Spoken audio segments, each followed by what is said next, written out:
This morning, we recited the congregation's covenant. It's longer than most covenants. The covenant tells us about what kinds of relationships this congregation aspires to keep with each other.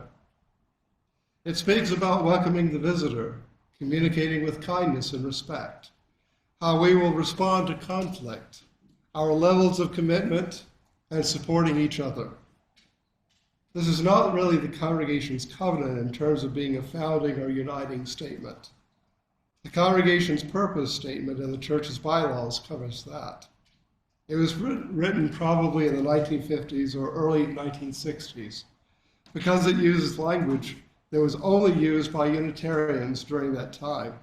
It states, "We form a community of mutual concerns, serving the needs of its members, providing opportunities for personal growth and fulfillment, affirm, defend, and promote the supreme worth and dignity of every human personality, contribute to the vision of a world community founded on values of tolerance, justice, and peace, celebrate life by worshiping together as a religious community, and promote and provide religious instruction for all in our community, children and adults alike." The congregation's purpose strongly states what the congregation will do as a sacred community. Like many foundational covenants, especially of that era, the purpose statement does not state how relationships will be lived. Yes, the purpose does mention serving the needs of its members and celebrate life. The purpose statement in the bylaws does not go into much detail about the ways people will actually live in community. It focuses on goals.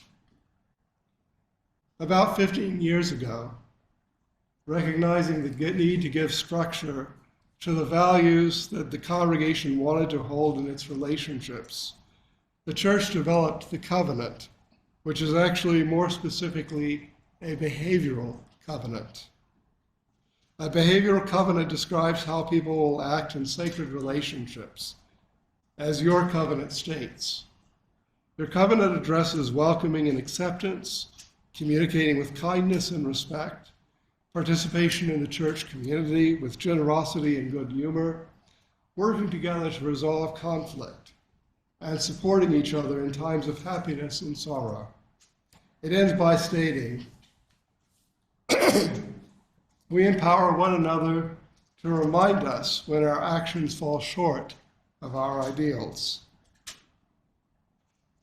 In my time as a Unitarian Universalist minister, I have seen behavioral covenants before. Your covenant is the best one that I have encountered. It states succinctly the kinds of relationships that members of the congregation want to have with each other. It sets some boundaries. Other than empowering one another to remind us when our actions fall short of our ideals, the covenant does not state any consequences for not keeping to the behaviors that it lists as goals. In that regard, while the congregation does hold these statements as ways that it wants to keep the relationships positive, adherence to the covenant is voluntary. There is no stated consequence for not keeping the covenant other than being reminded that it has not been kept. Is that a flaw in the covenant? I really don't think so. There are some things that we need to reflect on when we think about the covenant. There's a quote from what I believe is a Taoist source that states that an ideal often develops in reaction to its opposite. It's the old Taoist yin and yang concept. The covenant might be like that. Its development was clearly in response to unwritten expectations and behaviors that were not always good for community relationships. Sometimes I've wondered if the covenant should be included on the website, because its presence tells visitors that this congregation has had difficulty with relationships. Simply put, the behaviors promoted in the covenant would not need to be written down and agreed upon if they had been consistently practiced by the congregation. That's the way I interpret things anyway. This congregation has weathered storms. Most congregations, synagogues, parishes, and other religious institutions do. It's the normal way that things happen. The covenant gives the congregants guidelines on how people want to relate to each other. There are three usually unspoken realities about most Unitarian Universalists. And I'm going to share these realities that may have occurred to you, but they may not be spoken in our communities. The first one is that 90% of Unitarian Universalists were either reared in another religious tradition or none. We may be the religious movement in the United States that has the fewest members by birth. Now, I want to do an experiment, of course. You have to do something now. Let's find out how many of us grew up Unitarian Universalists by a show of hands. Don't raise your hand yet. If you attended a Universalist, Unitarian, or a Unitarian Universalist congregation, or your family had a Unitarian Universalist identity before you were 18 years old, please raise your hand. I thought you were going to be the one, Tom. Is there anyone online who has raised his or her or their hands? No, but you could ask them again. You can raise your hands if you grew up UU online. Not online, but you know.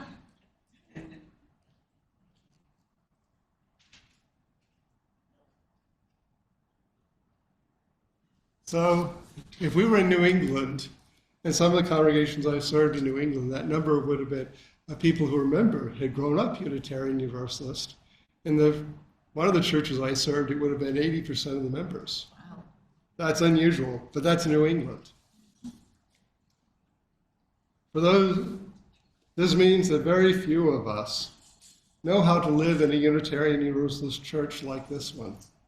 Yes, we learned after we joined, but being a Unitarian Universalist was not experienced from growing up in this tradition. Many of us gained our knowledge about being in religious community from other religious communities that we left. For some of us, being in a religious community was always difficult. Accepting beliefs that did not speak to us was too much.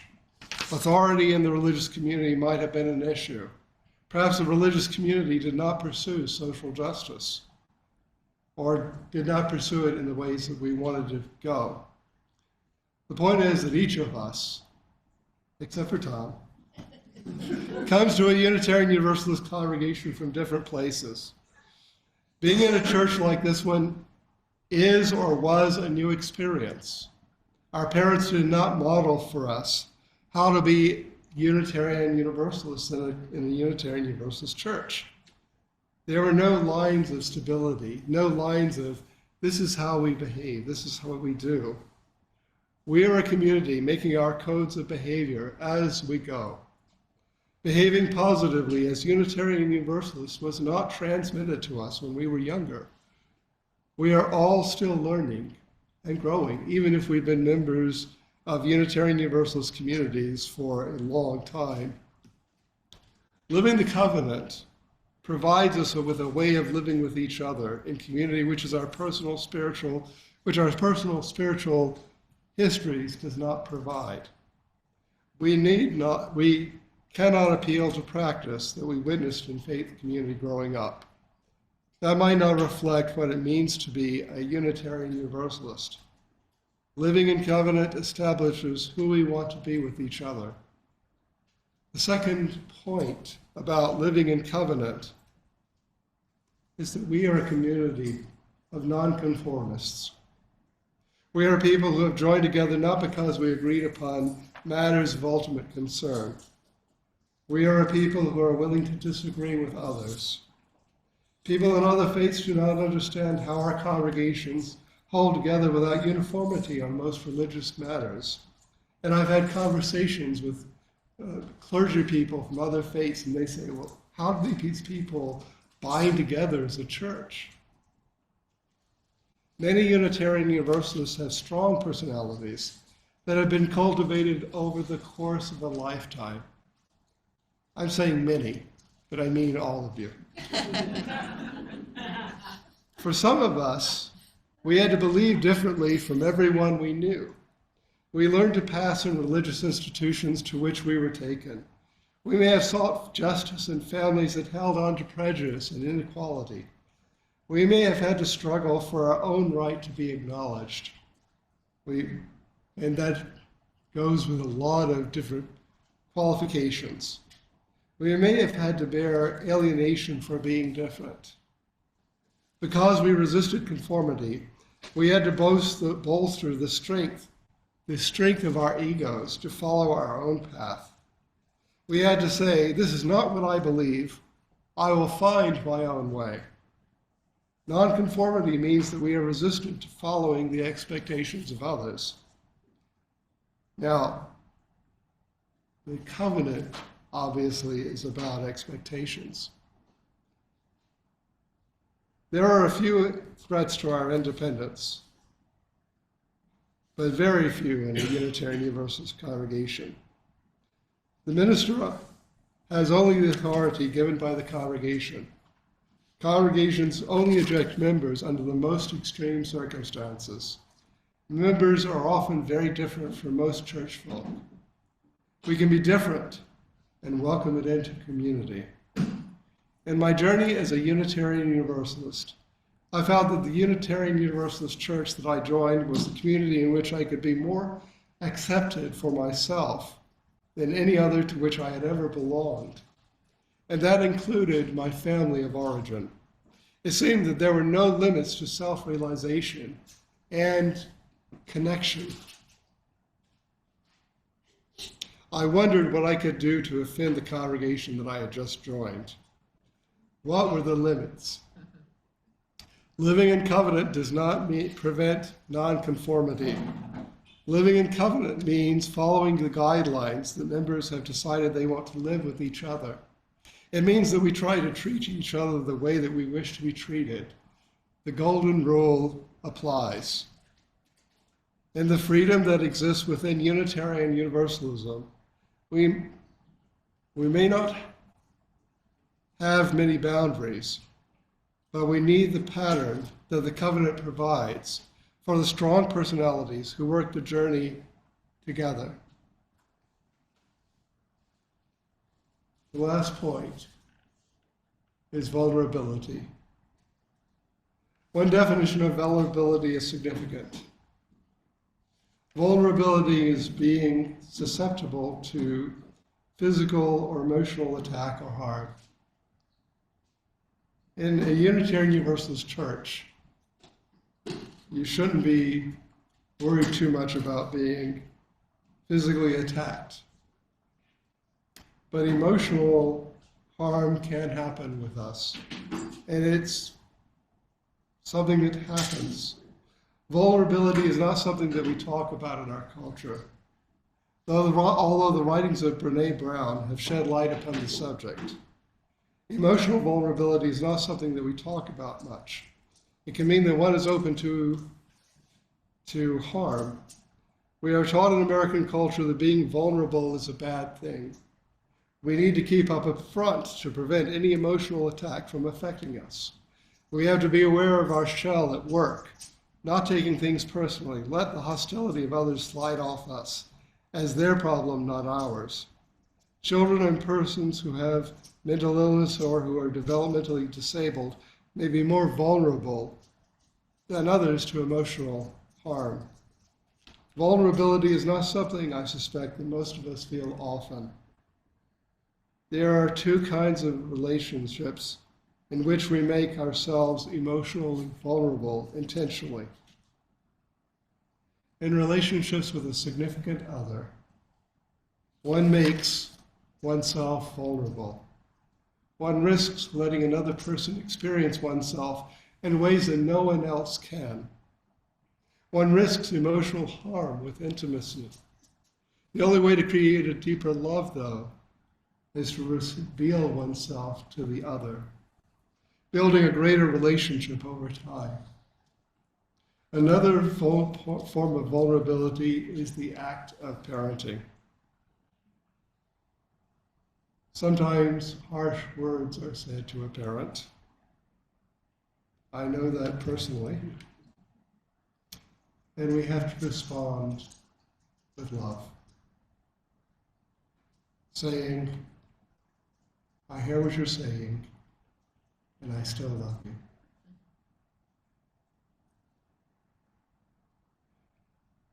The child does not realize sometimes that the parent is not reacting. The relationship that one never tells you that you're actually emotionally vulnerable. The third one is at church. You probably never heard that, but it is especially true of Unitarian Universalist congregations. This religious movement is unique.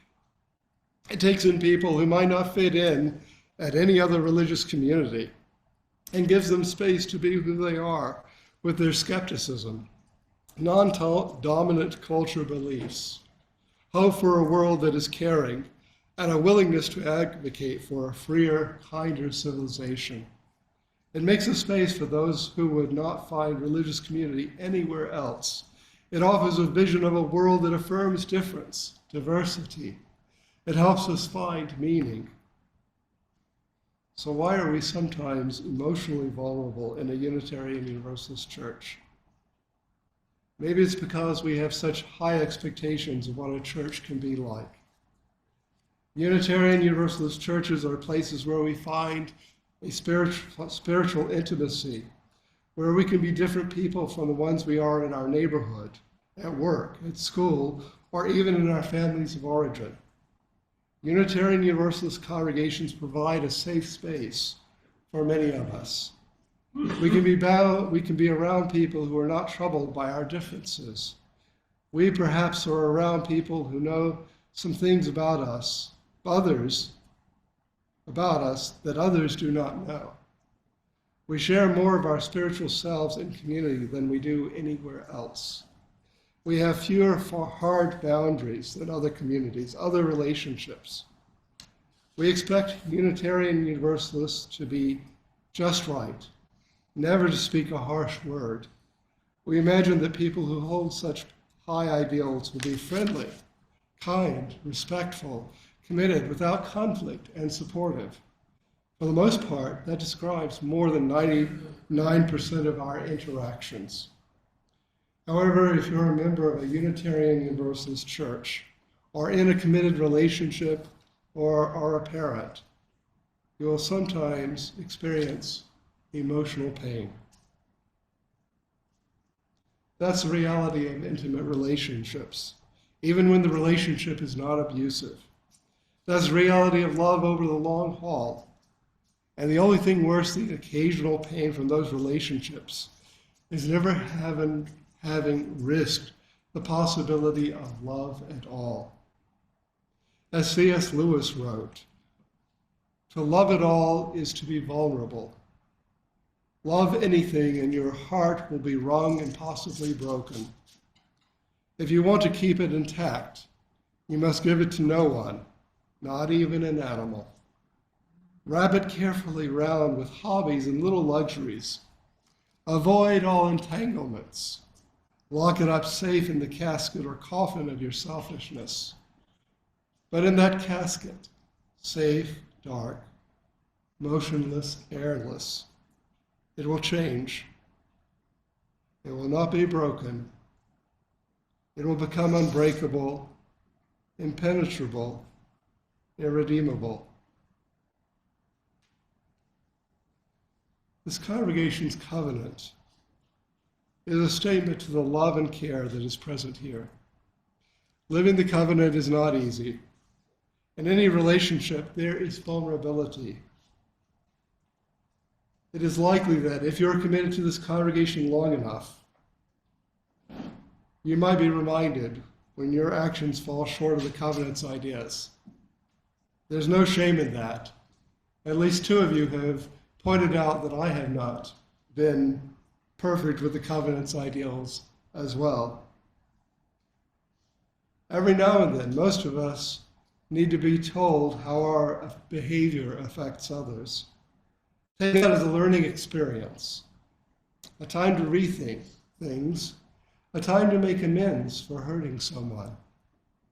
One of my colleagues in the Unitarian Universalist ministry, and I know I've told you this story before, had a refrigerator magnet in his kitchen that read, "Oh no, not another learning experience." Take it like that. Another learning experience, one which might not feel great, but one which holds the possibility of spiritual growth and greater love. The covenant is about the promises you make to each other. The covenant is about who you are and who you want to be with each other. In the covenant, you express your hope that you will live together, that this faith will thrive in the Lehigh Valley. You promise to commit yourself to this congregation and to live with each other to the best of your ability. May this covenant be kept and this congregation sustain the spirit of unconditional love and hope that is the hallmark of our living tradition. So be it. Blessed be. Amen.